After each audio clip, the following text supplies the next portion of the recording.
আমন্ত্রণ দেশ জার্নালে আপনাদের সঙ্গে আছি আমি আলিব্রান। শুরুতেই জানিয়ে দেব শিরোনাম। যমুনা রেল সেতু দিয়ে শুরু হলো যাত্রীবাহী ট্রেন চলাচল, 18 মার্চ আনুষ্ঠানিক উদ্বোধন।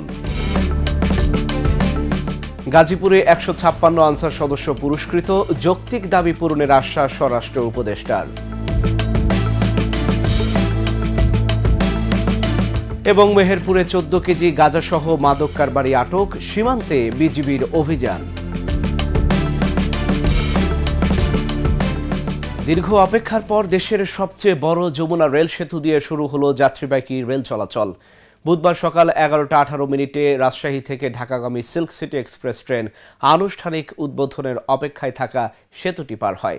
বুধবার থেকে নিয়মিত ট্রেন চলবে নতুন তৈরি এই রেল সেতুতে। নির্মাণ প্রকল্পের পরিচালক আল ফাত্তা মোহাম্মদ মাসুদুর রহমান বলেন, 4.8 কিলোমিটার দীর্ঘ যমুনা রেল সেতুতে দুটি লাইন থাকলেও প্রথমে একটি লাইন দিয়ে উভয় দিকে ট্রেন চলাচল শুরু হয়েছে। আগামী 18 মার্চ আনুষ্ঠানিক উদ্বোধন করা হবে। ওই দিন থেকে 2 লাইনে ট্রেন চলাচল শুরু হবে। নতুন এই রেল সেতু চালুর সঙ্গে সঙ্গে বঙ্গবন্ধু সড়ক সেতু হয়ে ট্রেন চলাচল বন্ধ হলো। উল্লেখ্য, 16,780 কোটি টাকা ব্যয়ে বঙ্গবন্ধু সেতুর 300 মিটার উজানে 2020 সালের শেষ দিকে শুরু হয় আলাদা রেল সেতু নির্মাণ কাজ। কাজ শেষে 2 দফায় ট্রায়াল রান শেষ করা হয়।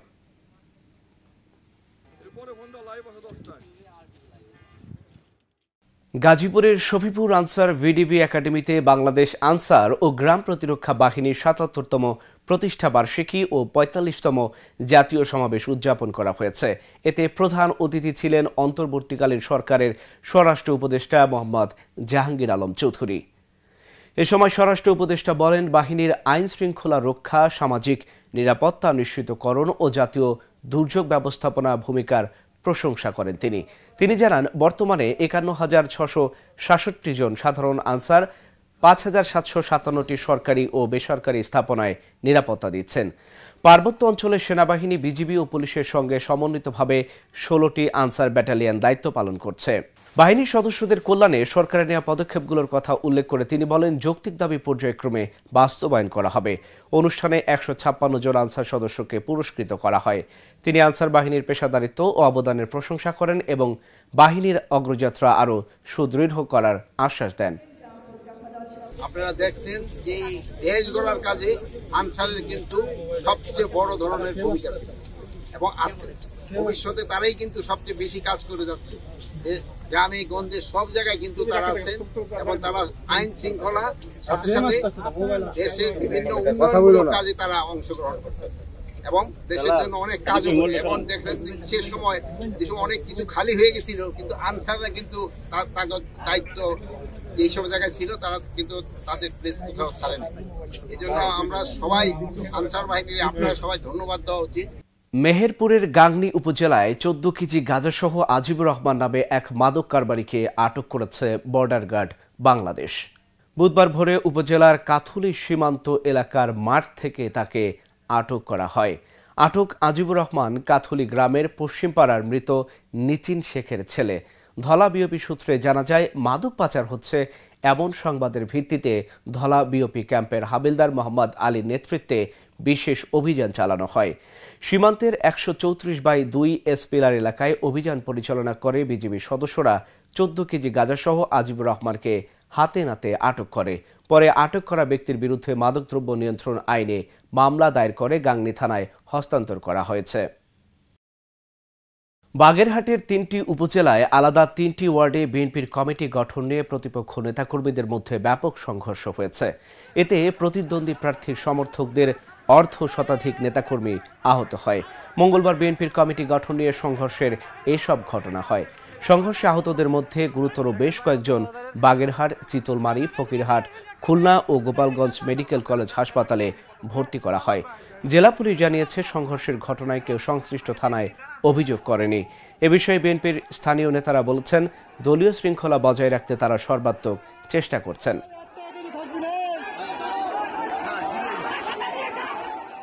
চুয়াডাঙ্গার জীবননগরে ভোক্তা সংরক্ষণ অধিকার অভিযানে এক ব্যবসায়ীকে 30,000 টাকা জরিমানা করা হয়েছে।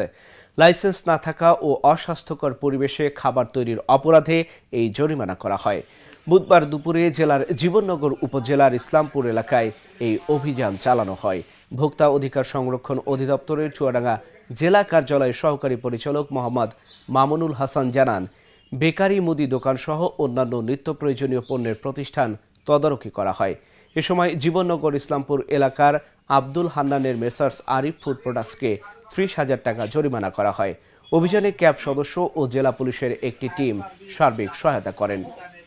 জাতীয় ভোক্তা অধিকার সংরক্ষণ অধিদপ্তর চুয়াডাঙ্গা জেলা কার্যালয় কর্তৃক এটা দৈনন্দিন যে আমরা যে প্রতিদিন তদারকি করি, তদারকির অংশ হয়ে আজকে জীবননগরে আমরা আসছি। এখানে আরিফ ফুড অ্যান্ড কনফেকশনারিতে আমরা মনিটরিং করতে আসছি যে খাবার নিরাপদ কিনা বা খাবারে এখানে এনাদের যে ফ্যাক্টরির লাইসেন্স বা বৈধভাবে ব্যবসা করছে কিনা। তো আমরা এটা দেখলাম যে ওনার আসলে উনি দীর্ঘদিনের ব্যবসায়ী, কিন্তু ওনার ওই কাগজ মানে এই ফ্যাক্টরির কোনো কাগজ নেই। যেটা আছে ওনার একটা কনফেকশনারি আছে, সেই কনফেকশনারের কাগজ দিয়ে উনি এই ফ্যাক্টরিটা চালাচ্ছে।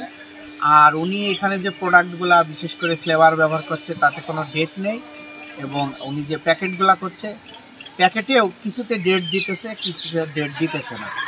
এখন এই জন্য ওনাকে সতর্কতা হিসেবে 30,000 টাকা জরিমানা করা হয়েছে, এবং আগামী এই মাসের অর্থাৎ এই ফেব্রুয়ারির 28 তারিখ, আজকে 12, এই 16 দিন সময় দিয়ে হয়েছে। উনি সমস্ত কাগজপাতি ঠিক করে আমাদেরকে দেখাবে যে উনি এটা করছেন।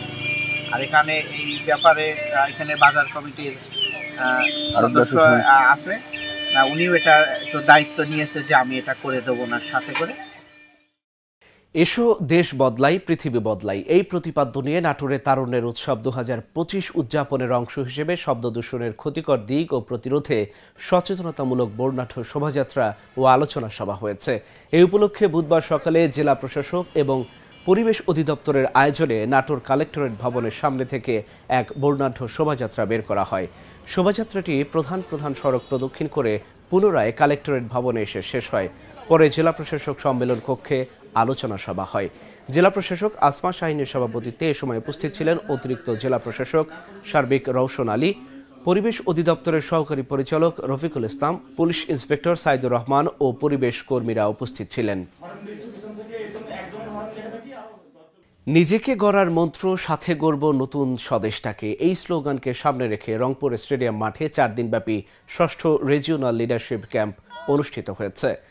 বুধবার দুপুরে রংপুর স্টেডিয়াম মাঠে 6ষ্ঠ রিজিওনাল লিডারশিপ ক্যাম্প 4 দিনব্যাপী উদ্বোধন করেন রংপুর অতিরিক্ত জেলা প্রশাসক মোহাম্মদ রমিজ আলম। এ সময় উপস্থিত ছিলেন রংপুর মহানগর উপদেষ্টা সভাপতি ডাক্তার মোহাম্মদ হোসেন, উপদেষ্টা সদস্য ইঞ্জিনিয়ার আরিফুর রহমান, আব্দুস সাত্তার ও রিজিওনাল লিডারশিপের শিক্ষার্থীরা। একই সাথে আজকের এই যারা তরুণ আছে এরাই আগামী বাংলাদেশ গড়বে, আগামী সমাজ বিনির্মাণে গুরুত্বপূর্ণ অবদান রাখবে, এবং তাদেরকে গড়ে তোলা এবং তাদেরকে আমাদের সামনের যে সুন্দর ভবিষ্যৎ আছে, সুন্দর সমাজ গঠনের যে হাতছানি আছে, সেই হাতছানি তাদেরকে দেওয়া, এবং তাদেরকে আমাদের যে ঐতিহাসিক সংগ্রাম আছে, আমাদের যে ভবিষ্যৎ প্ল্যান আছে, সেই প্ল্যানগুলো তাদের মধ্যে ইনস্টল করে দেওয়া আমাদের কর্তব্য। আর এখানে যারা ক্যাম্পে অংশগ্রহণকারী তাদের সবচেয়ে বড় কর্তব্য হচ্ছে এই প্রশিক্ষণের এই ক্যাম্পের যে আদ্যপান্ত আছে সেগুলো আত্মস্থ করা। সাতক্ষীরার শহীদ আব্দুর রাজ্জাক পার্কে তারুণ্যের উৎসব 2025 উদযাপন উপলক্ষে তারুণ্য মেলা ও বইমেলার উদ্বোধন করা হয়েছে। বুধবার সকালে আনুষ্ঠানিকভাবে মেলার উদ্বোধন করেন জেলা প্রশাসক মোস্তাক আহমেদ। অনুষ্ঠানে বিশেষ অতিথি ছিলেন পুলিশ সুপার মনিরুল ইসলাম, অতিরিক্ত জেলা প্রশাসক বিষ্ণু পাল ও ছাত্র প্রতিনিধি আরাফাত হোসেন। মেলায় 46টি স্টলে বই, পিঠা ও হস্তশিল্পজাত পণ্য বিক্রি হচ্ছে। সাংস্কৃতিক অনুষ্ঠান সহ নানা আয়োজন নিয়ে 10 দিনব্যাপী এই মেলা চলবে। শহরের নানা প্রান্ত থেকে পাঠক, লেখক ও সাধারণ মানুষ মেলায় আসতে শুরু করেছেন। আয়োজকরা আশা করছেন এবারের মেলা তরুণদের মাঝে নতুন উদ্দীপনা সৃষ্টি করবে। এই ছিল দেশ জানালে। আমাদের সঙ্গেই থাকুন, চোখ রাখুন আমাদের ইউটিউব ও ফেসবুক পেজে। ধন্যবাদ সবাইকে।